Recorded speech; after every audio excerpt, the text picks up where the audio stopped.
Hey YouTube, welcome back to part 6 of the tutorial about modeling a Nissan Skyline GTR R34 V-Spec in 3ds Max. So in our last tutorial we created our initial hood design and we got to a good amount of detail with it.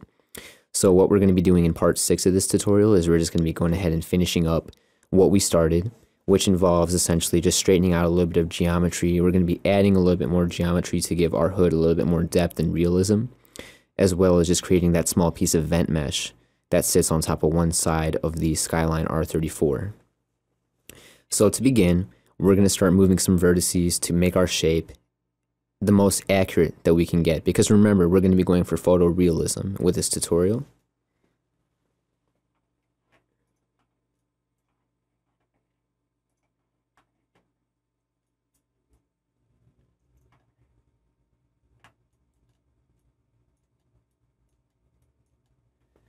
So just kind of follow along with me as we start to move these specific set of vertices. And if you can see, you can tell already that our lines do need work. So that's primarily what we're working on at this point.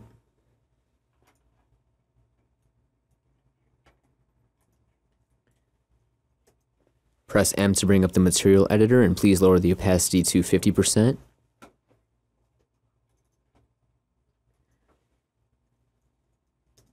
By all means, you can let it sit at 100%. It's just going to make the modeling process a little bit easier to kind of see what you're tracing in the background.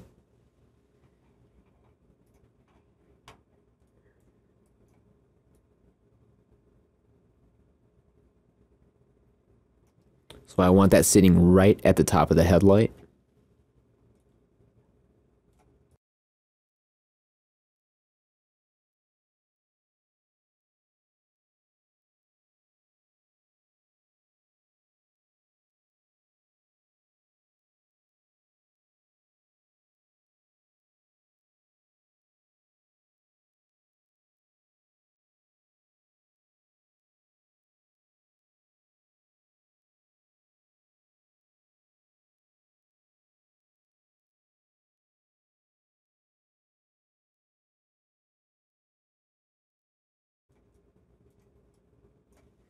Going into our front view now, we're just going to be correcting the line as we're doing right now.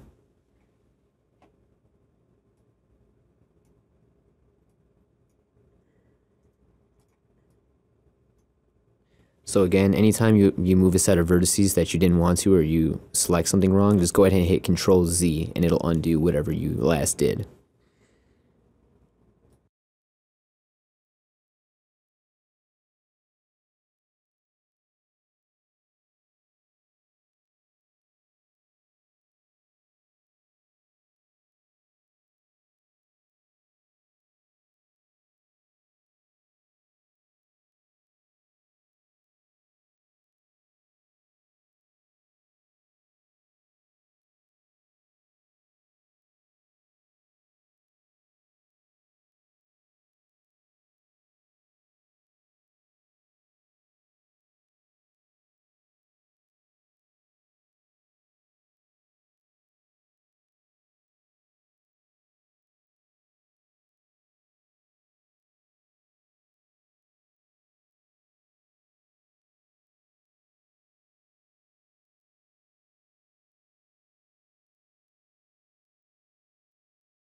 If you notice where my mouse is at, you'll notice how our geometry has a very large disturbance at the end of the hood. It's not very large, but it's definitely noticeable.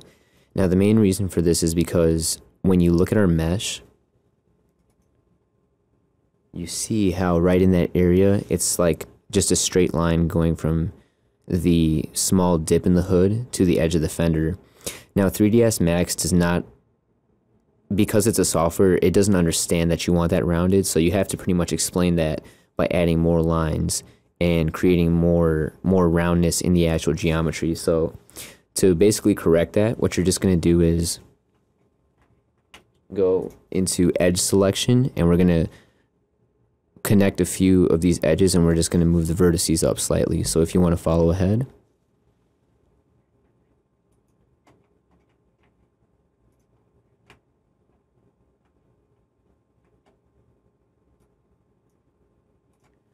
Okay, go ahead and just click on ring and then click on connect.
Okay, so sometimes you'll notice that when you're moving vertices, using the Marquee selection tool is going to accidentally select one or two more vertices than you want to use. Whenever you notice that you've made an error, you can just hit Control Z to go back to your last step and redo whatever it is that you want to go ahead and do.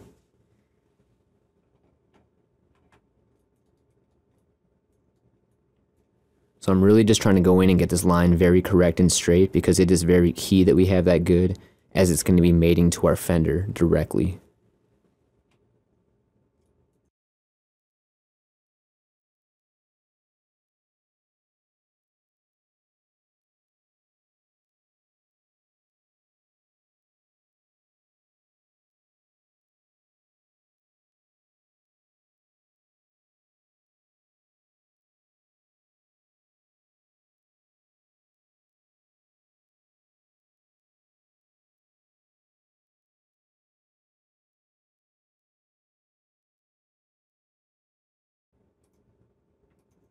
These three vertexes can come out slightly.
Okay, so now looking at that, you'll see that we have corrected that little bit of geometry that was actually just kind of out of place right there. It had too much of a big wave going into it. So if I was to render that out, it would still probably look good, but you want to really go in and just try to nitpick where you can, because you know, the more that you do now in the modeling stage is like the less that you're gonna have to do later if you were to like texture it and you have it all ready to go, and then you'll notice that you'll see small imperfections. It's just sad to see somebody spend so much time working on a project like this and settle for results that are less than desirable, if you will.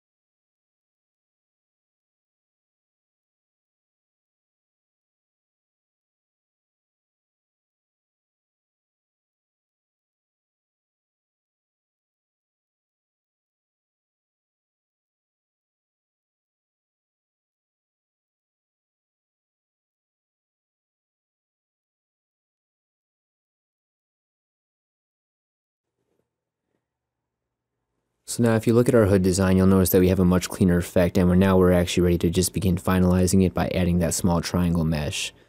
Now, because that triangle mesh is only on one side, you really only have a few options for this. You can't simply go to editable poly and model it on top of what you already have, because then it's going to replicate on both sides due to the software. It doesn't know that you only want that one piece on one side. Alternatively, you could also add a collapse. You could just collapse the stack of geometry that you have now and make a one-piece design for your hood with the mirror incorporated into the editable poly and the mesh smooth. But the problem with doing something like that is you'll notice that if you model geometry on top of that it does not inherit the mesh smooth properties. So you're going to see geometry that's not even with what you've already modeled. Really, the only option that you have for making this triangle is to just make a separate piece that just kind of sits right on top of the hood. So that's what we're going to go ahead and do.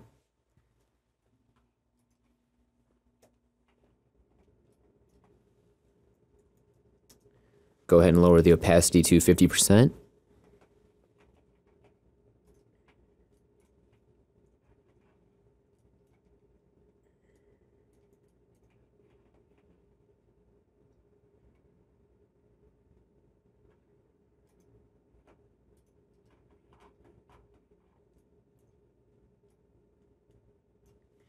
Create a plane in the top viewport and lower the length segments and the width segments to 1.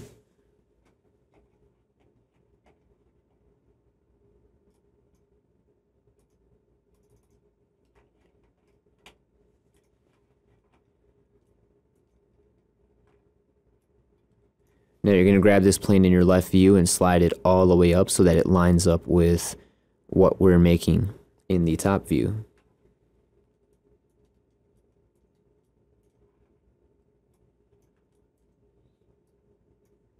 Oops. Let's bring that all the way up. Now you're going to need to rotate this so that it follows the curvature of the hood.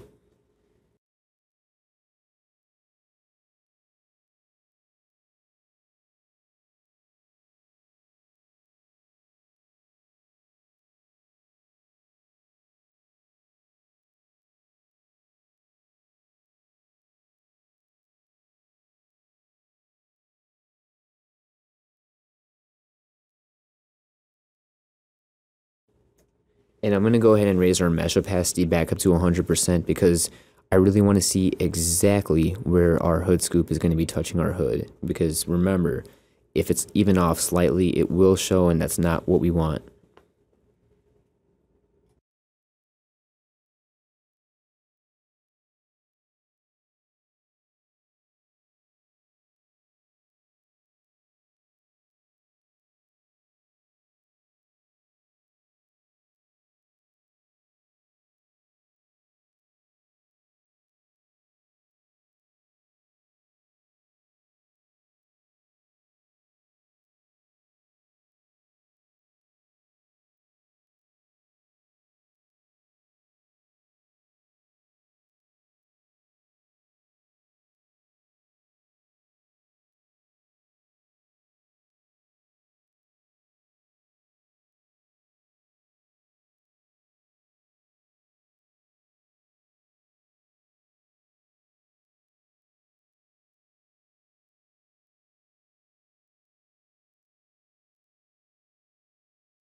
Grab this top edge and we're going to use a tool called bevel. So bevel is like extrude, but it allows your second face to inset slightly as if you were going to be using the scale tool.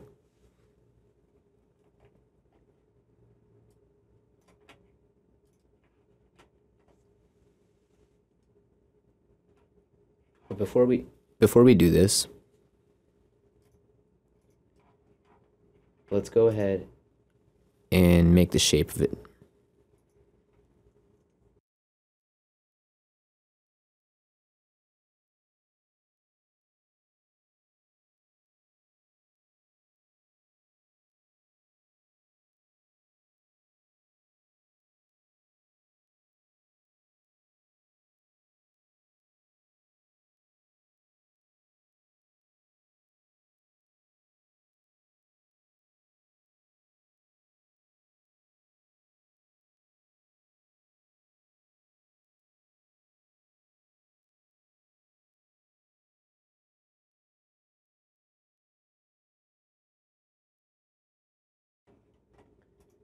Grab the scale tool.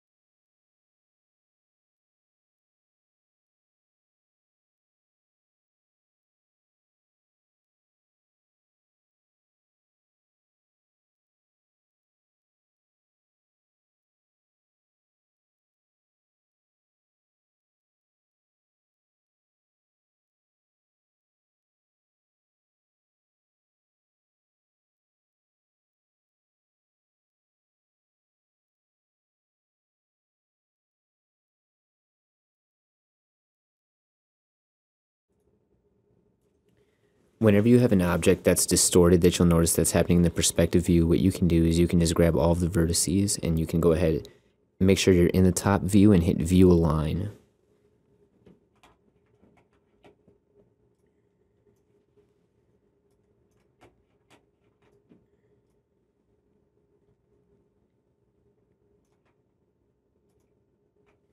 So now what that's done is it's given us a perfectly flat template again. So somewhere along the process, I might have moved a vertice that had distorted it. No matter what the case is, you can use this for anything when when you're making doors, fenders, and you have a lot of disturbances in your geometry.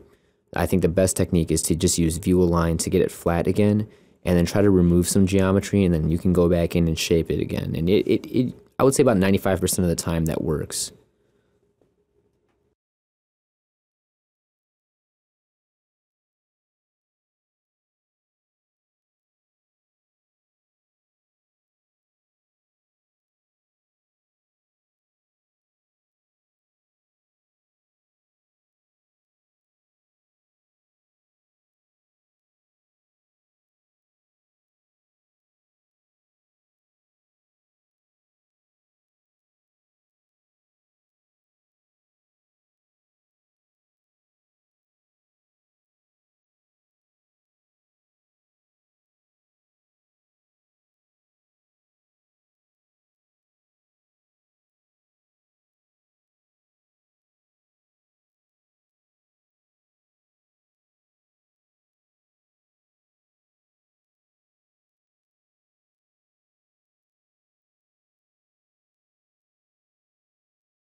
Grab one side of the vertices and slide it down.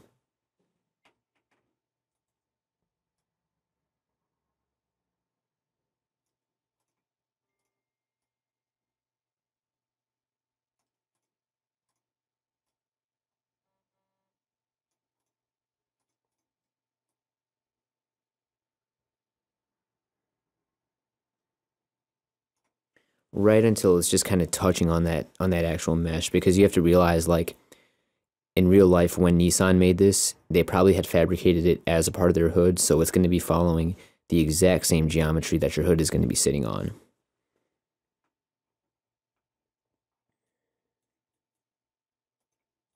So just go ahead and repeat what we just did with the other side as well.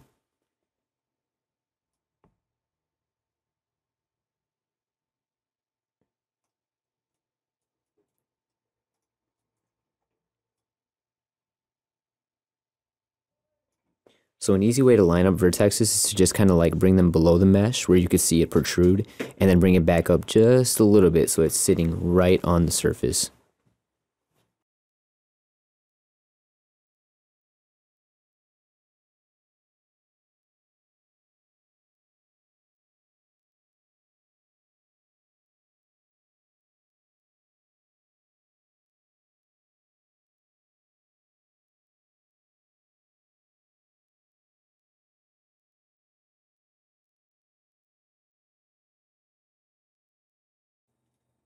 Okay, so that's looking pretty good.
So you go to the top edges, click on ring on one of the side edges, and then click loop on one of the leading edges on the top of the geometry.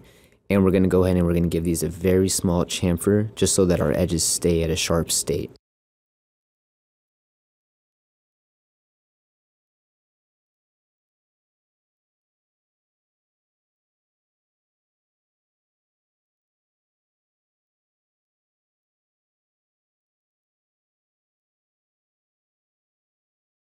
You really don't have to get to like a very numerical precision when you're chamfering, but you can usually eyeball pretty well how much of a sharpness you're going to need by chamfering something, hitting mesh smooth.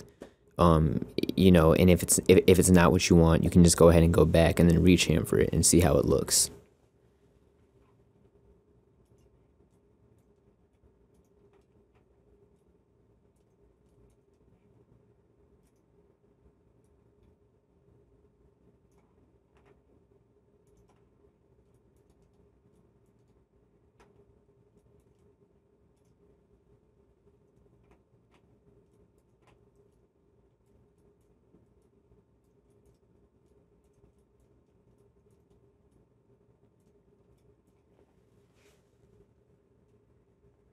So our vent mesh is looking pretty good, and that was all that there was to really modeling it. So as you can see, like a lot of this stuff really isn't like too hard of a process.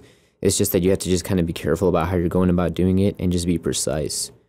So the last thing that we're going to do to actually just go ahead and end this tutorial is I'm going to just preview these with a bit of texture on them.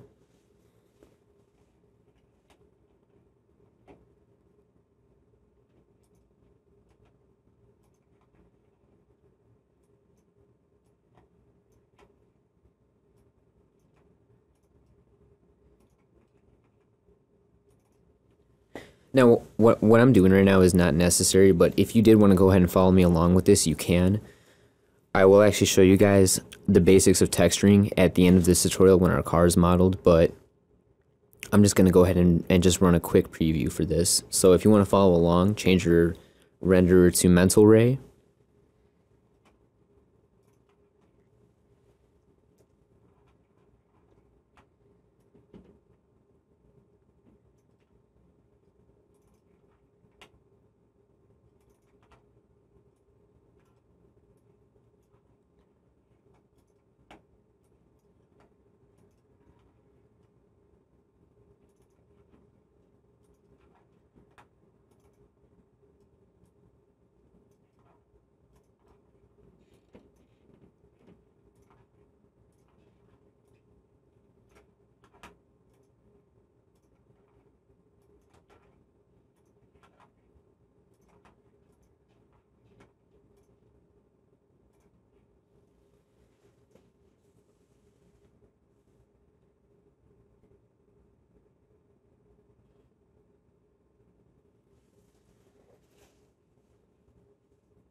Alright, so I'm pretty satisfied with our design. We got our vent mesh looking pretty accurate, and we have our hood set up. Now, one thing that you might be thinking is, oh, that hood mesh does not look exactly like a real one would, and that's simply because I just quickly threw a black texture on it because I just wanted to see how aesthetically it would look on the model that we just made. And I am very satisfied with the shape of it and the overall shape of our hood. So that's going to be all for this tutorial, and just to leave you guys with a quick note, if you were making this model for a video game, what you might want to look into is something called UVW unwrapping, and that's pretty much just taking the overall polygons on your model, bringing it into Photoshop, and then adding details. So like little stuff like that vent mesh, you probably could have drew onto a UVW map, and you could have used that for a low polygon model if you were going to import that into a game, for example. Now, I'm not gonna go any much further into game design. I might make a tutorial on it one day because there is a much more different modeling process for that, and I hope that you guys do look into that more. I know that there's a lot of great tutorials online about using like Unity 3D and the Unreal Development Kit, so definitely kind of get your hands wet with all that. I hope you guys enjoy this tutorial. In the next lesson, I'm going to show you guys how to mock up the front bumper, and we're going to begin working on the fenders as well. So hope to see you guys then.